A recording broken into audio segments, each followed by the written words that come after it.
हाथ जोड़ लेते हैं और स्वयं उनको ऐसे माथे से लगाते और फिर देखते हैं, निहारते हैं उनको। निहारने के बाद बहुत प्रसन्न होते, बहुत प्रसन्न होते। अब फिर कुछ ही क्षण में रोने लगते। पहले हंसते हैं फिर रोते हैं। राजा घबरा जाता कि हंस रहे हैं फिर रो रहे हैं, लगता है कोई विघ्न है, जैसे इसकी माँ चली गई लगता है मेरा बेटा भी रहेगा नहीं, इसीलिए तो ऋषि रो रहे हैं। बच्चे को देख के खुश हुए, लगता है बच्चा रहेगा नहीं इसलिए रो रहे हैं। राजन पूछ ही लेते, महाराज मेरा अमंगल ना करें, मेरे ऊपर कृपा करें, बताएं आप रो क्यों रहे हैं? पहले हंस रहे हैं फिर रो रहे हैं, कारण क्या है? ऋषि कहते, राजन मैं बहुत प्रसन्न हूं कि मुझे होने वाले बुद्ध का दर्शन हुआ। क्या कहा?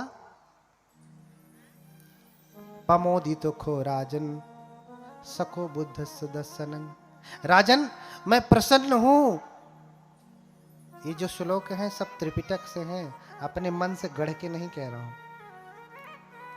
ये अलग से नहीं कह रहा हूं, वही त्रिपिटक हैं छठ संगायन की, जिस संगीति में स्वयं बाबा साहब रहे हैं।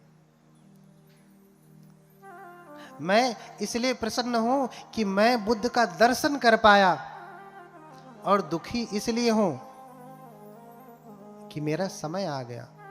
मैं 80 वर्ष से अधिक हो चुका हूं, अब मैं अधिक दिन नहीं रहूंगा। जब ये बालक बुद्ध बनेगा तब तक मैं रहूंगा नहीं, इसलिए रो रहा हूं, इसलिए रो रहा हूं। राजन समझ जाते और फिर ऋषि से चर्चा करते। हालांकि पहले वाले जो ब्राह्मण थे उन्होंने भी चर्चा किया था कि या तो बुद्ध होंगे या फिर चक्रवर्ती राजा होंगे। तो सातों ब्राह्मणों की बात मान लिया था, कहा कौंडिन्य को भगा दिया, सातों की बात मान लिया। अरे ये छोटा है, बच्चा है, अभी कम उम्र का है, कुछ जानता नहीं। अक्सर लोग आयु से किसी को योग्य सन्यासी मानते हैं, ऐसा है ना, लेकिन बौद्ध धर्म में आयु से कोई योग्य सन्यासी नहीं होता कि कोई जवान है तो छोटा है और कोई बूढ़ा हो गया तो बड़ा, ऐसा नहीं। आयु से कोई बड़ा नहीं होता। सन्यास कब से लिया है, प्रवज्ञा कब से ली है, तब से वो बड़ा होता है। और विशेष रूप से जब से उपसंपदा होती है तब से उसकी आयु गिनी जाती है। इसलिए बहुत सारे भिक्षु आप देखते होंगे उम्र में, जैसे कल ही मैं एक भंते बूढ़े वाले आए, मैंने उनको प्रणाम नहीं किया क्योंकि अभी ऐसे चीवर पहना, 2-4 साल हुए उनको, और उनकी उपसंपदा भी नहीं हुई। एक तो सन्यासी मुझसे बाद बने हैं, दूसरे उनकी उपसंपदा ही नहीं हुई है, यानी प्रमाणित ही नहीं हुए हैं कि ये भिक्षु हैं,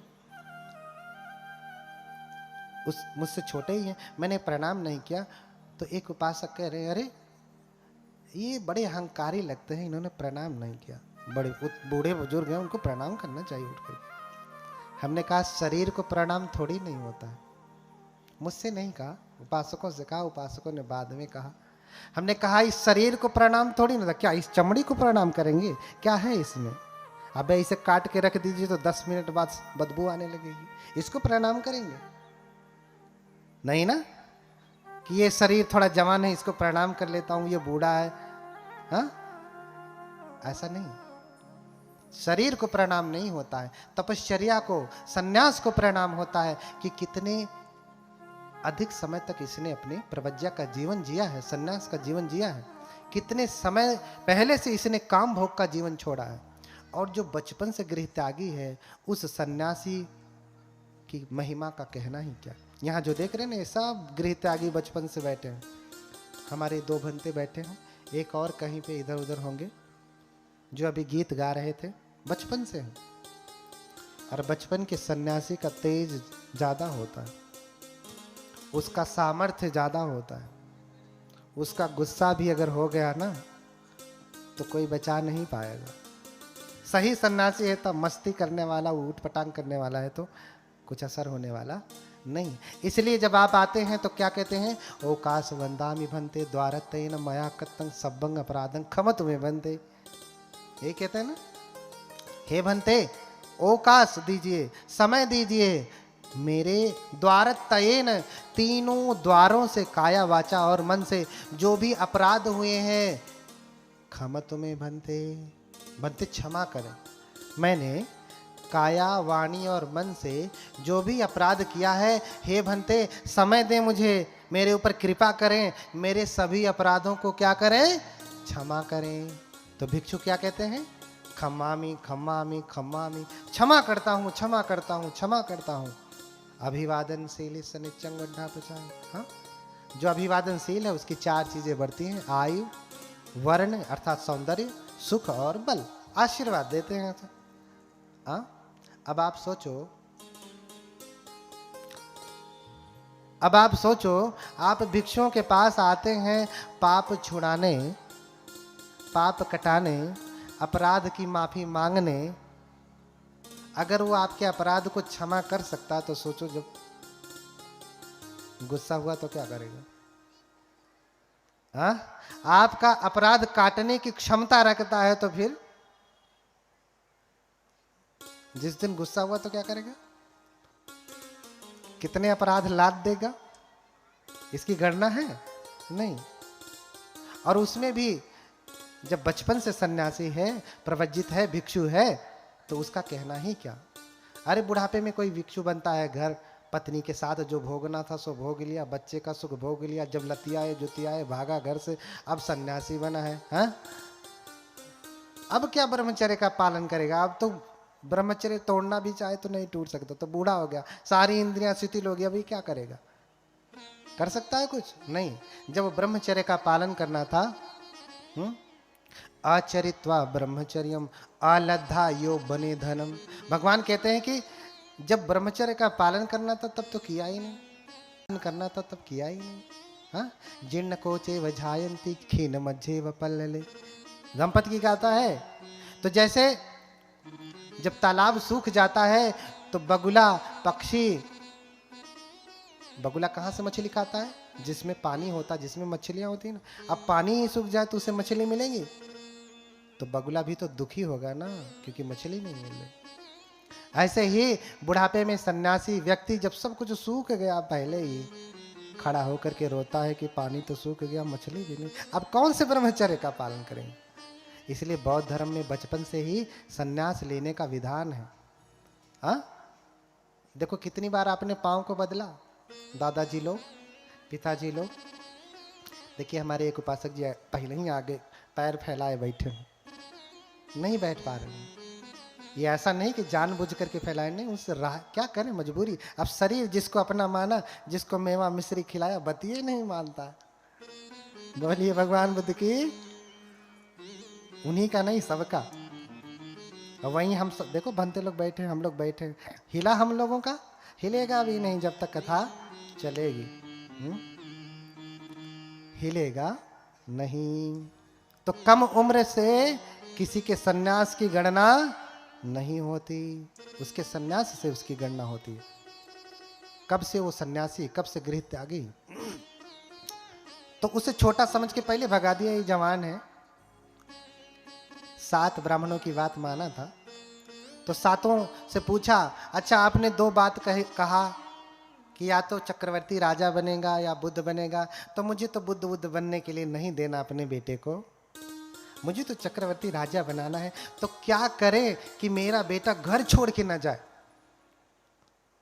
तो तत्कालीन ज्ञानी विद्वानों ने कहा, 7 विद्वानों ने, ब्राह्मणों ने कहा कि राजन, इसे इतना भोग विलास दे दो कि इसी में लीन रह जाए, घर छोड़ के जैबे न करे। इसे हाँ, इसे शराबी बना दीजिए, गजेड़ी बना दीजिए, लीन रहे इसी में, घर छोड़ के जाएगा ही नहीं। 2 तरीके से ये बातें गलत हो गई इन ब्राह्मणों की। एक तो उनका उत्तर इसलिए गलत है, क्या कोई इसलिए सन्यासी, वो स्वयं सन्यासी थे, जो 8 ब्राह्मण थे उसमें से 7 बचे हैं, वो स्वयं सन्यासी हैं। उन्होंने उत्तर दे करके अपने ऊपर प्रश्न चिन्ह खड़ा कर लिया। उन्होंने क्या कहा, राजन अपने बेटे को इतना सुख भोग दीजिएगा, इतना भोग विलास दीजिएगा, वो घर छोड़ेगा ही नहीं। और ये स्वयं सन्यासी हैं, तो क्या आपने सन्यास इसलिए ग्रहण किया कि आपको घर में भोग विलास मिला नहीं? हाँ, आपने सन्यास इसलिए लिया कि आपको घर में भोग विलास मिला नहीं, इसलिए टुटवा रहे थे तो चलो भैया कपड़ा पहन ले। हाँ, अपने ऊपर ही प्रश्न जो है खड़ा कर लिया। हाँ, और दूसरी बात, अगर भोग विलास दे दिया जाएगा तो घर नहीं छोड़ेगा, घर में ही रहेगा। कभी भोगी विलासी व्यक्ति चक्रवर्ती राजा बन सकता है? हाँ, कभी भोगी विलासी व्यक्ति, अरे चक्रवर्ती राजा बनने के लिए तो अखंड ब्रह्मचर्य का पालन करना पड़ेगा। हाँ, व्यायाम करना पड़ेगा, अभ्यास करना पड़ेगा, शस्त्र विद्या में निपुण होना पड़ेगा, उसके लिए भोग विलास से निकलना पड़ेगा, तब तो कर पाएगा ना। तो दोनों तरीके से उनकी बातें गड़बड़ ही हैं। कौंडिन्य की बात नहीं माना, कम उम्र का है ना, इन बुढ़उओं की बात माना। हाँ, तो राजा बनेंगे, इन्हें भोग विलास दे दीजिए। और इधर असित ऋषि भी आए हैं, देखे हैं, तो देख करके समझ रहे हैं कि ये बुद्ध बनेंगे, चक्रवर्ती बनने का कोई आसार नहीं है। असित ऋषि चले जाते, राजन इनकी परवरिश करने लगता, ये धीरे धीरे बड़े होने लगते, सारे भोग विलास की सुविधा दे देते। लेकिन ये बचपन से ही कुशाग्र बुद्धि के थे, दयालु थे, इतने दयालु कि छोटे से छोटे जीव की भी हत्या नहीं करते। कभी शिकार खेलने नहीं जाते, क्योंकि राजा तो युद्ध में पारंगत तब होता है जब वो शिकार खेलता है ना। बिना शिकार खेले वो कैसे युद्ध में पारंगत हो सकता है? नहीं हो सकता ना। लेकिन बिना किसी जीव को मारे 16 कलाओं में निपुण हुए। कौन? राजा के पुत्र। अब इनकी कामनाएं पूरी हो रही हैं, इतने लंबे समय की अभिलाषा थी जो पूरी हुई, इसलिए नामकरण विशेष रूप से नहीं हुआ। अभिलाषाएं इनकी पूरी हो गई थी, इसलिए इनका नाम ही पड़ गया था सिद्धार्थ। सिद्धार्थ का अर्थ होता है सिद्ध अर्थ, अर्थ की सिद्धि होना, कामनाओं की पूर्ति हो जाना, अभिलाषा का पूरा हो जाना। अभी अभिलाषाओं की पूर्ति हो रही। 16 कलाओं में निपुण हो गए, विवाह भी हो गया, समय अधिक नहीं है, इसलिए कथा को आगे बढ़ाना पड़ेगा धीरे धीरे धीरे। 3 दिन में कोई कथा नहीं होती है। भगवान बुद्ध के जीवन को, 29 साल के जीवन को हम 3 दिन में कैसे बताएंगे? बता पाएंगे? 29 साल के गृहस्थी के जीवन को हम 3 दिन में बता पाएंगे? नहीं। और फिर गृह छोड़ा, बुद्ध बने, 45 वर्षों तक उन्होंने उपदेश किया। इतने पूरे 80 वर्ष के जीवन को हम 3 दिन में बता पाएंगे? नहीं ना, बहुत समय चाहिए होगा। धीरे धीरे बड़े होते हैं, उनका विवाह किया जाता, यशोधरा से विवाह होता है। हाँ, यशोधरा ब्याह करके आती हैं, उनकी पत्नी बहुत ही अच्छी हैं। कहा जाता है कि जब उनका जन्म होता है, ग्रंथों में वर्णन मिलता है, उनके जन्म के साथ साथ कई चीजें जन्म ली। जिस दिन उन्होंने जन्म लिया उसी दिन एक बोधि वृक्ष जन्म लिया, वही बोधि वृक्ष जिसके नीचे वो तप करेंगे। जिस दिन उनका जन्म हुआ उसी दिन कंथक का जन्म हुआ, उनके घोड़े का। जिस दिन उनका जन्म हुआ उसी दिन यशोधरा का भी जन्म हुआ। जिस दिन उनका जन्म हुआ उसी दिन कालूदाई का जन्म हुआ। जिस दिन उनका जन्म हुआ 8 घड़े सोने के रत्न जन्म लिए, मैंने निकाले राजा ने। इतनी चीजें एक साथ जन्म लेती हैं, इतनी चीजें एक साथ जन्म लेती हैं। अब यशोधरा के साथ विवाह हुआ, यशोधरा भी उसी दिन जन्म ली है जिस दिन सिद्धार्थ गौतम ने जन्म लिया है। इसलिए बुद्ध के जन्मदिन पे यशोधरा का भी जन्मदिन है। क्या आप जानते हैं? माताएं जानती हैं, आपको तो जानना ही चाहिए। ये तो पुरुष वर्ग है, अपने पुरुषों को प्रमोट करेंगे, महिलाओं को जानना चाहिए। माता यशोधरा का जन्म किस दिन है? जिस दिन बुद्ध का जन्मदिन है, उसी दिन किसका जन्मदिन है? माता यशोधरा का भी जन्मदिन है। इसलिए यशोधरा का भी जन्मदिन मनाएं, यशोधरा का भी जन्मदिन मनाएं। उनका विवाह हो जाता, विवाह होने के कुछ ही समय बाद उनको एक लड़का भी हो जाता। राजा सब कुछ वैसे कर रहा है जैसे 7 ब्राह्मणों ने कहा, भोग विलास सब कुछ वैसे ही दे रहा है। 3 महल बना दिए, रम्य महल, सुरम्य महल और शुभ महल। ये 3 महल बनवाए, एक सर्दी के लिए, एक गर्मी के लिए और एक बरसात के लिए। रम्यम सुरम्यम शुभम इति, रम्य सुरम्य और शुभ, इस प्रकार के 3 महल बनवाए। सर्दी में जहाँ रहते वहाँ गर्मी में नहीं रहते, जहाँ गर्मी में रहते वहाँ सर्दी में नहीं रहते, और जहाँ बरसात में रहते वहाँ दोनों मौसम में नहीं रहते। विवाह के कुछ ही समय बाद उनको लड़का हो गया। अच्छा, जब पुत्र पैदा होता है तो पिता प्रसन्न होता है ना? प्रसन्न होता है कि नहीं? घर में लड़का पैदा होता है तो प्रसन्नता होती है ना? माता पिता जानते होंगे, बाकी लोग क्या जानेंगे? यहाँ कितने पिता बैठे हैं? सब पिता हैं लगभग। इधर माताएं, कितनी माता हैं जिनके बच्चे हैं? बेटी बेटा कोई भी हो, है ना? बेटा जन्म लेता है तो खुशी होती है ना?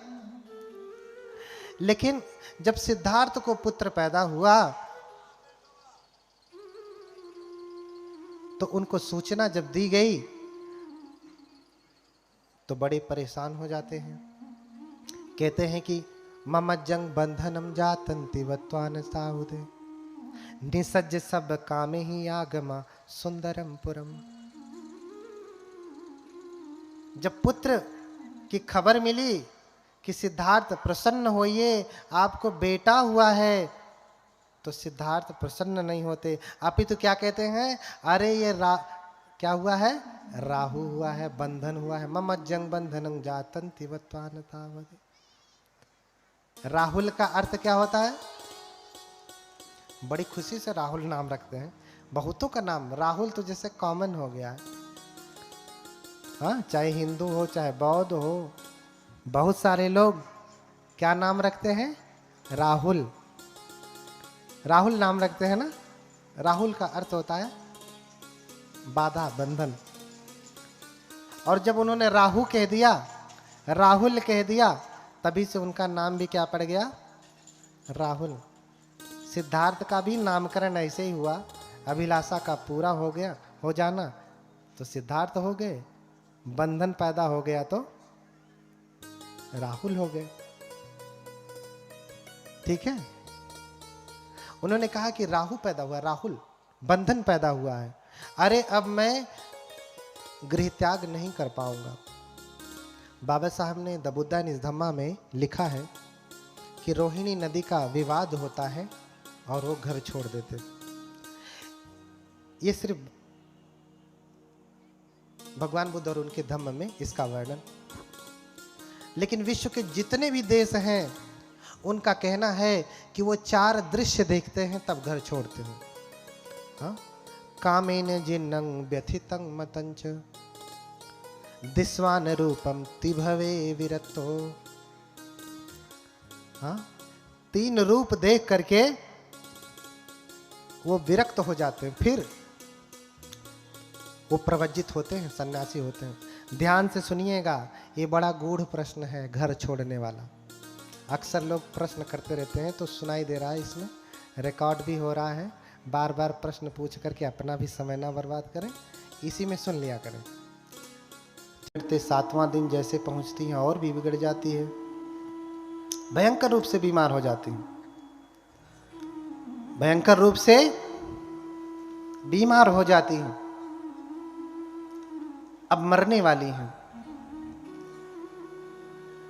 और कहते हैं कि 8वें दिन में माता महामाया अपने शरीर को त्याग देती हैं।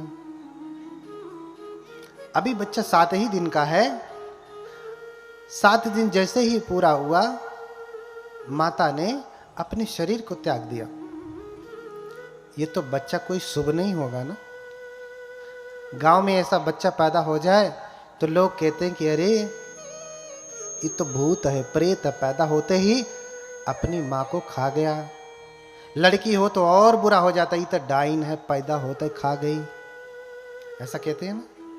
ये बड़ी गलत धारणा है। सब लोग अपने अपना आयु संस्कार लेकर के आते हैं। किसी के जन्म लेने और मरने से मैं तो चाह रहा हूं आप मर जाएंगे नहीं ना। मर जाइए, आप मुझे चाहिए मैं मर जाऊं, मर जाता हूं। नहीं मर सकता। मुझे जब मरना है मैं तभी मरूंगा। आपके चाहने न चाहने से मरने वाला नहीं। मेरे शुभ अशुभ का आपके ऊपर प्रभाव पड़ने वाला नहीं। 7 दिन के बाद ही माता अपने शरीर को त्याग देती है, मर जाती है। और कहते हैं देवलोक में चली जाती हैं मरने के बाद।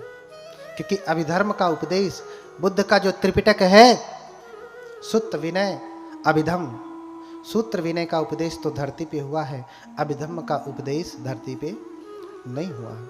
अपनी माता को बाद में जब बुद्ध बनते हैं तो उपदेश देते हैं और फिर संकिसा उतरते हैं। आगे की कथा में बताऊंगा। देवलोक चली जाती हैं। अब ये प्रश्न होगा, सुतस्य किम कारणम यदि सर्वज्ञ मातारम चरमे 7वें दिवसे माता जहति जीवितम। इसका कारण क्या है कि 7 ही दिन के बाद माता मर जाती है? बताइए। अगर बच्चा बुरा नहीं है तो माँ क्यों मर गई भाई? अगर बच्चा पुण्यवान है तो माँ को जीना चाहिए, लेकिन माँ जीती नहीं। चरमे 7वें दिवसे माता जहति जीवितम। 7वें दिन माता मर जाती हैं, शरीर छोड़ देती हैं। कारण क्या है? क्यों? क्योंकि जिस गर्भ में बोधिसत्व निवास करते हैं वो गर्भ चैत्य की भांति पावन होता है। अब वो दूसरे किसी के रहने के अयोग्य हो जाता है।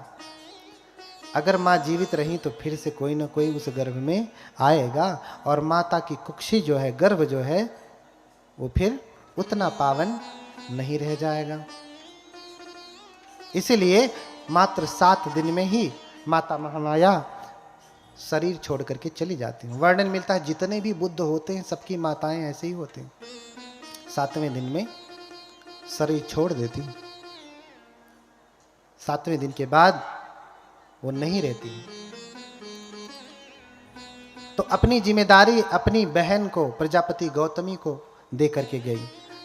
मरने के बाद प्रजापति गौतमी ने ही संभाला, क्योंकि जीते समय जिम्मेदारी दी, बुलाया, कहा मेरी बहन मैं जानती हूं कि मेरे मरने के बाद तू मेरे बेटे का मुझसे भी कहीं ज्यादा ध्यान रखेगी।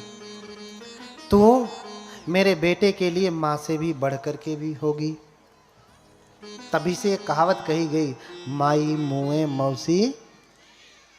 कल बताया था ना एक कहावत, कल एक कहावत बताया था ना, आज दूसरी बता रहा हूं, माई मुए मौसी जिए। कल बताऊंगा कि पतली गली से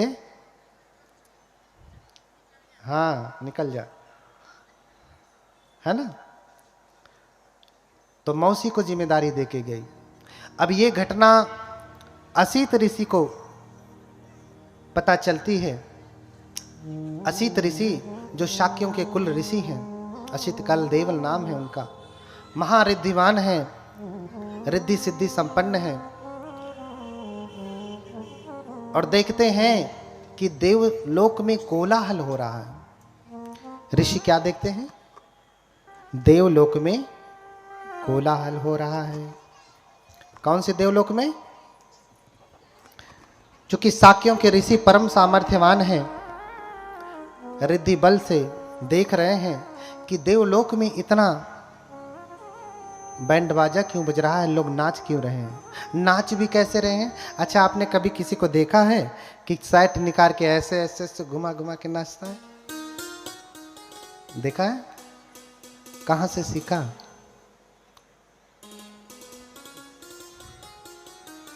कहां से सीखा?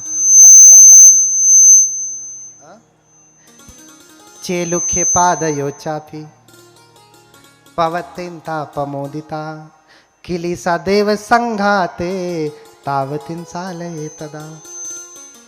देवतागण इतने खुश हैं कि संसार में बुद्धों का जन्म हो चुका है और इतने खुश हैं, हुर्रा हुर्रा करते हुए अपने कपड़ों को निकाल निकाल के घुमा घुमा करके नाच रहे हैं, डांस कर रहे हैं, आनंद मना रहे हैं, उत्सव मना।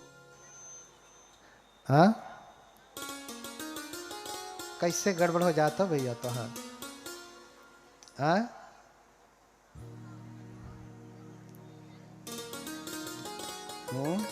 इतने लोगों के धर्म में बाधा ना पड़े, नहीं तो बड़ी बाधा हो सकती है। हाँ? चेलुखे पादयो चापी पवतिंता पमोदिता किलीसा देव संघाते तावतिन सालये तदा। तो तावतिन से देवलोक के प्राणी अपने कपड़ों को उछाल उछाल करके नाच रहे हैं, खुशी मना रहे हैं। असित ऋषि जब देखते हैं कि तुम लोग क्यों नाच रहे हो, क्यों उत्सव मना रहे हो, कह रहे अरे आपको नहीं पता, अरे पूरे कपिलवत तुम ही जातो सुदोधन नाम त्रजो निसज्ज सब बोधे ही आयं बुद्धो भविष्यति। अरे आपको नहीं पता, इस कपिल वस्तु के राजा सुदोधन के घर में ऐसे पुत्र का जन्म हुआ है जो परम ज्ञान को प्राप्त करके बुद्ध कहलाएगा। बुद्धोति सद्दं सुत्वा पीतियो दग्ग मानसो। बुद्धोति वचनं सुत्वा पीतियो दग्ग मानसो। अच्छा, बुद्ध जब शब्द सुना तो उनका हृदय प्रीति से भर गया, रोम रोम खड़ा हो गया, इतनी खुशी, इतना आनंद, अरे बुद्ध का जन्म हो रहा है। और जैसे नहीं कहते हैं उदग्र, पेट बाहर आ गया, उनका पेट जो फूल गया, सांसें बड़ी होने लगी, अरे बुद्धों का जन्म हो रहा है।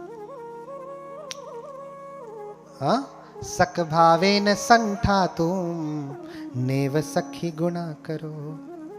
हाँ? बुद्धोति वचनम सुत्वा पीति ओदग मानसो सक भावेन संठा तुम नेव सखी गुणा करो। हाँ? जब वो बुद्ध वचन सुना कि बुद्ध जन्म लेने वाले हैं तो वो तो तपस्वी हैं, स्थित प्रज्ञ हैं, विचलित होने वाले नहीं है, न सुख से न दुख से न भय से, हाँ, न निंदा से न प्रशंसा से। लेकिन ये शब्द सुन करके विचलित हो गए।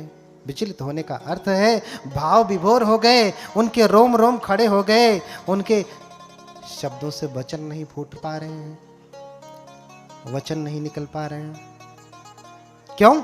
क्योंकि बुद्धोति सद्दं दुर्लभं लोकस्मिन्। बुद्ध शब्द इस संसार में दुर्लभ है, इतनी आसानी से बुद्धों का जन्म नहीं हुआ करता। तो तुरंत वहीं से कहते हैं अच्छा बुद्ध का जन्म हुआ है तो मैं बुद्ध का दर्शन करने जाता हूँ, होने वाले बुद्ध का दर्शन करना चाहता हूँ। और वहीं से तुरंत पहुंचते हैं राजा के कपिलवस्तु और राजा के राजद्वार पे, गेट पे खड़े हो जाते हैं और संदेशा भिजवाते हैं, जाओ कहो राजा से कि असित ऋषि आए हैं। तुरंत सूचना मिलती, राजा स्वयं भागा भागा, सुद्धोधन स्वयं भागा भागा जाता है, ऋषि को सम्मान लेकर के आता है। निसज्जित्वा सुपඤ्यते निसिन्नवासनेसि, लेकर के आया राजन और कहाँ बिठाया, पहले ही सीट लगा के रखा है कि ऋषि आ रहे हैं, असित ऋषि आ रहे हैं, उनके लिए सीट पहले से ही बना के रखा। देखिए जब आपके घर में, ये परंपरा है बौद्धों की, आप कहीं भी जाएं श्रीलंका, थाईलैंड, बर्मा, जहाँ भी बौद्ध देश में जाएंगे, जब कोई भिक्षु आने वाला होता है तो पहले से ही सारा आसन बिछा के रखते हैं। ये नहीं कि पहले भंते को लेकर के आए, फिर भंते जी आइए, थोड़ा खड़े रहेंगे, भंते अरे लाओ रे चारपाई निकालो, कुर्सी निकालो, सोफा निकालो, बिठाओ। अरे तुम्हें पता ही है कि आने वाले हैं, तो निस्सज्जित्वा सब कुछ करके रखो ना। राजन ने सुन लिया कि असित ऋषि आ गए, पहले ही सब रेडी करवा दे। उनके पास नौकर चाकर हैं, आपके पास भाई गृह स्वामी हैं, आपके पुत्र पुत्रियां हैं, और आसन लगाने में क्या बारात तो चाहिए नहीं, एक आदमी लगा सकता है। निसज्जित्वा सुपन्यते इसिनो आसने से जातो किर महाराज पुतो तेनुतर सुधी। और जब बैठ जाते हैं तो राजन पूछते हैं, महाराज आज अचानक कैसे आना हुआ? ऋषि कहते हैं कि जातो किर महाराज पुतो तेनुतर सुधी, मैंने सुना है कि तुम्हें सुपुत्र प्राप्त हुआ है, तुम्हें पुत्र रत्न की प्राप्ति हुई है। हाँ, तुम्हें पुत्र रत्न की प्राप्ति हुई है। दत्थु चिच्छा महामिंति आह राजा अलंकितं आना पेत्वा कुमारं तं वंदा पे तुंग उपागमी। राजन मैंने सुना है कि तुम्हें पुत्र हुआ है, लड़का हुआ है, उसे देखना चाहता हूँ। राजा बहुत प्रसन्न हुए कि मेरे पुत्र को आशीर्वाद देने के लिए स्वयं तपस्वी असित ऋषि आए हैं, जो कभी नहीं आते। सिर्फ मेरे पुत्र को आशीर्वाद देने के लिए आए हैं, इसका मतलब मेरा पुत्र कोई विभूति है, कोई दिव्य बालक है। बड़े प्रसन्न होते हैं। महाराज आप बैठे, मैं तुरंत लेकर के आता हूँ, मैं तुरंत लेकर के आता हूँ। जाकर के देखते हैं तो बेटा सोया है पालने में। क्या देखा? जाके देखा तो बेटा पालने में सोया है। वापस आता है और असित ऋषि से कहता कि महाराज, देखो साधु संतों को, ऋषियों को भी महाराज कहते हैं, हाँ स्वामी कहते हैं। अगर आप श्रीलंका में जाएंगे ना तो भिक्षुओं को स्वामिन वहन से कहते हैं, अर्थात सिंहल में कहते हैं। हिंदी में कहेंगे तो महाराज, महाराज कहते हैं। असली स्वामी तो वही है, असली महाराज तो हाँ। चाह मिटी चिंता मिटी अरु मनवा बेपरवाह। सुनो माताएं, बोलिए भगवान बुद्ध की। महाराज कौन? राजा कौन? चाह मिटी चिंता मिटी मनवा बेपरवाह। और जिसको कुछ नहीं चाहिए वाही शहंशाह। जिसको कुछ नहीं चाहिए वही शहंशाह। शहंशाह कौन है? राजा कौन है? जिसकी चाह मिट गई तो उसकी सारी चिंता मिट गई। हाँ, आपको चाह है कि अरे हमारा ननद दवाई वाली है, आवत हुई है, चिंता तो चिंता है। हमारी मम्मी आ रही हैं, आने वाली होंगी तो चिंता है। हाँ, तो चिंता है तो आप शहंशाह कहाँ हैं? राजा कहाँ है? राजा कर तो स्वामी, मुझे क्या चिंता है? हाँ, तो चाह मिटी चिंता मिटी मनवा बेपरवाह। जिसको कछु नहीं चाहिए वही शहंशाह। तो भिक्षुओं को भी शहंशाह कहते हैं, महाराज कहते हैं। उर्दू में कहेंगे तो शहंशाह कहेंगे। हाँ, महाराज अभी वो सो रहा है, बालक सो रहा है।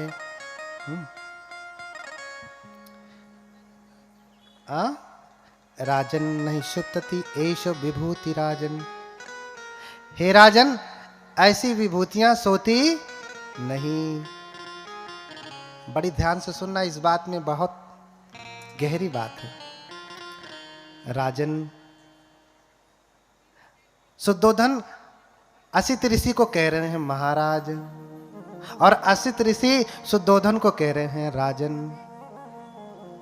क्या कह रहे हैं? राजन, महाराज बच्चा सो रहा है।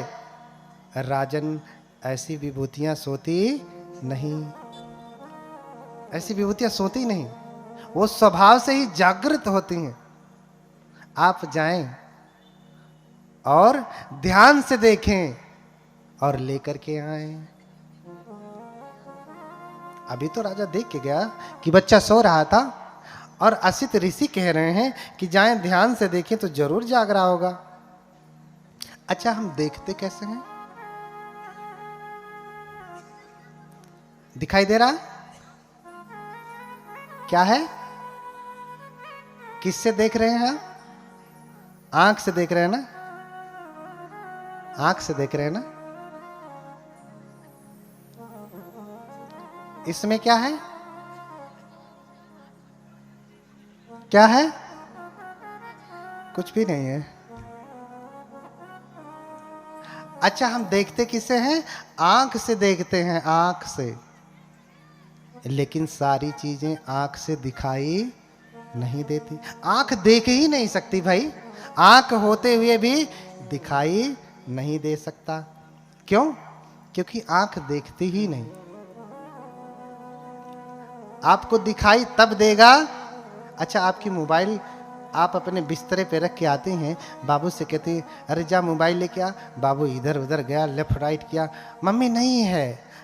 तो आप क्या कहते हैं? अरे वही बेडवा पे रखे थे, जरा ध्यान से देख। क्या कहा? ये नहीं कहा कि जरा आंख से देख। क्या कहा? ध्यान से देख। तो दिखाई आंखों से नहीं देता, किससे देता है? ध्यान से। आप ध्यान करते हैं? हाँ, ध्यान करते हैं? बताइए, कितने लोग ध्यान करते हैं? हाँ, कितने लोग ध्यान करते हैं? कोई नहीं ध्यान कर रहा। लेकिन जब आपको अपना स्वार्थ सिद्ध करना होता है तब आप ध्यान करते हैं। अरे सुइया तो यहीं गिरल, आंख से तो देख लिए लेकिन अभी दिखाई नहीं दिया, तो फिर कैसे देखते हैं? अरे ध्यान से देखो, यहीं गिरी थी। आंख से नहीं दिखाई देता, किससे दिखाई देता है? ध्यान से दिखाई देता है। इसलिए ध्यान से ही सब कुछ सिद्ध होता है। भगवान बुद्ध हमेशा ध्यान ही करते हैं। लोग कहते हैं अखियां बंद करके का देखते हैं। भैया तू तो अखियां खोल के सुई नहीं देख पाते हो। हा? क्यों? क्योंकि दिखाई तो ध्यान से ही देता है। कहीं अरे वो तो आंख बंद करके बैठल हूँ, का देखी है? आंख जेकर खुलल रही हुए न देखी। यही ना कहते हैं गौवा में, वो कौन भगवान हो आंख बंद करके ऐसे बैठल हो? अरे आंख बंद करके ही वो देख पाते हैं। जो आप नहीं देख सकती वो भगवान देखते हैं। बोलिए भगवान बुद्ध की। तो राजन जाए, ऐसी विभूतियां सोती नहीं, स्वभाव से जागृत होती हैं। अभी आपने आंख से देखा है, जरा ध्यान से देखिए। अब राजन जाके देखते हैं, जब सच में अभी तो आंख से देखा था, अब ध्यान से देखें तो बेटा न हाथ हिला रहा है, न पांव हिला रहा है, ऐसे चुपचाप लेटा है, लेकिन सो नहीं रहा। अच्छा, बच्चे को आपने देखा होगा, जब तक जाग रहा है वो शांति से सोता है। कभी हाथ जो है मुंह में डालेगा, कभी पांव मुंह में डालेगा, करता रहेगा हमेशा। क्या करेगा? हाथ पांव हिलाता रहेगा, क्या क्या करता रहेगा। शांति से एक भी मिनट बैठता है? ऐसा क्यों होता है? क्योंकि बचपन से ही उसके ऊपर संस्कारों का इतना लेप है। इस पूरे जगत में आकर के ऐसे ही दौड़ता रहेगा, हिलता डोलता रहेगा, शांत रहने वाला नहीं है। लेकिन ये ऐसे हैं कि बचपन से ही शांत हैं, सारे विकारों से रहित हैं, इसलिए लेटे हैं तो कोई हरकत नहीं, कोई सांसारिक संस्कार है ही नहीं, तो क्यों हाथ पांव चलाएंगे भैया? सारे विकारों से रहित हैं, इसलिए चुपचाप लेटे। हाथ क्यों हिलाएं भैया? नहीं हिलाते। तो ध्यान से देखिए कि हाथ पांव सब कुछ शांत है, लेकिन लेटे हैं, सिर्फ पलकें झपका रहे हैं ऐसे ऐसे ऐसे। और देख करके वो आश्चर्य देख करके राजा प्रणाम करते हैं और उठा करके लेकर के जाते हैं प्रणाम कराने के लिए। तो पहले की परंपरा हुआ करती थी, आज भी है। आपके घर में जब बेटे बेटियां जन्म लेते हैं तो आप क्या करते हैं? कोई साधु संत आए तो उसको प्रणाम कराते हैं ना, कि आशीर्वाद मिल जाए बच्चे को। इसलिए आप ला करके चरणों में रख देते हैं, मेरे बेटे को जरा आशीर्वाद दे दीजिए। वो भी लेकर के आते हैं, लेकिन वो नहीं जानते हैं कि तेन भावेन नरुत्तमस् न वंदितव्येति भवे पिकोचि। जो बालक लेकर के आ रहे हैं वो इतना सामर्थ्यवान है, इन तीनों भावों में, तीनों लोकों में वो किसी की वंदना करने वाले नहीं। उनके लिए कोई ऐसा योग्य व्यक्ति नहीं है जिनके लिए ये बालक जाएं और वंदना करें उनकी। ऐसा कोई व्यक्ति नहीं है बुद्धों के लिए। तेन भावेन नरुत्तमस् न वंदितव्येति भवे पिकोचि। ये पाली की गाथाएं हैं। कभी कभी लगता होगा कि भंते जी संस्कृत बोल रहे हैं कि पाली बोल रहे हैं, क्या बोल रहे हैं। जब पाली सुनेंगे लगेगा कि गलत संस्कृत बोल रहे हैं, जब संस्कृत सुनेंगे तो पाली वाले कहेंगे गलत पाली बोले। दोनों बोल रहा हूँ, जहाँ जो जरूरत पड़ रही है वो बोल रहा हूँ, क्योंकि एक ही ग्रंथ से भगवान के जीवन का चर्चा नहीं है। पूरा त्रिपिटक भरा पड़ा है, पूरे संस्कृत साहित्य बौद्धों के हमारे इतने विस्तृत हैं, उसमें भरे पड़े। लेकिन राजा को नहीं पता, राजा लेकर के आ रहा है, ऐसे सोचता है कि ले जा करके ऋषि के चरणों में रख दूं, ऋषि आशीर्वाद देंगे। लेकिन जब ऋषि देखते हैं कि अरे ला रहा है, मेरे चरणों में बच्चे को रख देगा, तो घबरा जाते हैं, स्वयं आसन से उठ जाते हैं और गोद में ले लेते हैं। क्यों? क्योंकि जानते हैं ये दिव्य पुरुष हैं। फल ये मुद्धा खलुतापसस पग्गह्य सो अंजलि उत्तमस। जानते हैं कि अगर इसने बच्चे को मेरे पैरों में लेटा दिया तो मेरा सर 7 टुकड़ों में बट जाएगा। 7 फलय मुद्धा खलुतापसस, मुद्धा फलति सप्तधा, 7 भागों में पट जाए। इसलिए पग्गह्य सो अंजलि उत्तमस। उठ करके स्वयं हाथ जोड़े जोड़े जाते, अरे ना ना ना ना, पैर में मत रखना, पैर में मत रखना। हाथ जोड़ लेते हैं और स्वयं उनको ऐसे माथे से लगाते और फिर देखते हैं, निहारते हैं उनको। निहारने के बाद बहुत प्रसन्न होते, बहुत प्रसन्न होते, और फिर कुछ ही क्षण में रोने लगते। पहले हंसते हैं फिर रोते हैं। राजा घबरा जाता कि हंस रहे हैं फिर रो रहे हैं, लगता है कोई विघ्न है, जैसे इसकी माँ चली गई, लगता है मेरा बेटा भी रहेगा नहीं, इसीलिए तो ऋषि रो रहे हैं। बच्चे को देख के खुश हुए, लगता है बच्चा रहेगा नहीं, इसलिए रो रहे हैं। राजन पूछ ही लेते, महाराज मेरा अमंगल ना करें, मेरे ऊपर कृपा करें, बताएं आप रो क्यों रहे हैं? पहले हंस रहे हैं फिर रो रहे हैं, कारण क्या है? ऋषि कहते, राजन मैं बहुत प्रसन्न हूं कि मुझे होने वाले बुद्ध का दर्शन हुआ। क्या कहा? पमोदितो खो राजन सखो बुद्ध सदसनन। राजन मैं प्रसन्न हूं। ये जो श्लोक हैं सब त्रिपिटक से हैं, अपने मन से गढ़ के नहीं कह रहा हूं, ये अलग से नहीं कह रहा हूं। वही त्रिपिटक है छठ संगायन की, जिस संगीति में स्वयं बाबा साहब रहे हैं। मैं इसलिए प्रसन्न हूं कि मैं बुद्ध का दर्शन कर पाया, और दुखी इसलिए हूं